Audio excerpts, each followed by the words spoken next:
Giotti, excuse me, Acting Deputy Director, Policy and Advocacy, International Center for Research on Women. So the floor is yours. Thank you. Excellencies, distinguished guests, ladies and gentlemen, as we meet today, ending poverty by 2030 appears to be increasingly out of reach. Over 60% of countries worldwide have seen significant increases in food prices.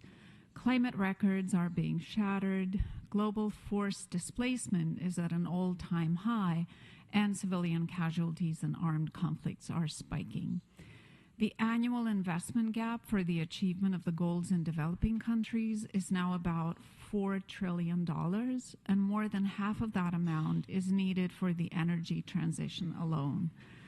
Additionally, according to UN Women, an estimated $6.4 trillion per year is needed across 48 developing countries to achieve gender equality, including in key areas like ending poverty and hunger.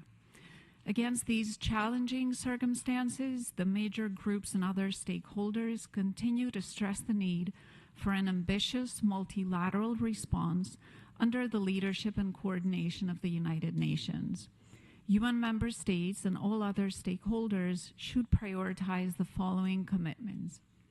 Establish a multilateral legal framework to comprehensively address unsustainable and illegitimate debt with the SDGs, human rights, gender justice, and climate vulnerabilities at its core.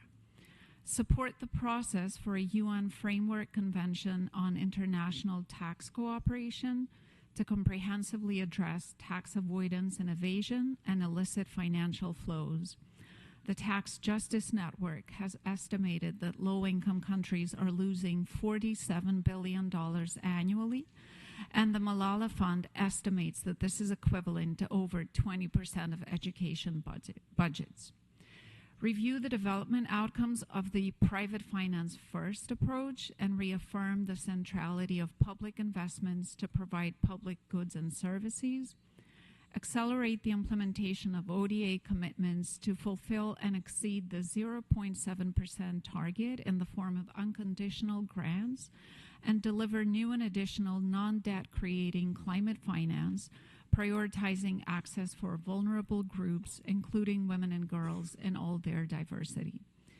And finally, increase the participation of lower and middle income countries in macroeconomic decision-making, and also reform the HLPF as a substantive, equitable space for policy dialogue amongst all social groups and constituencies to develop actionable pathways for change within a firm human rights-based framework. Thank you.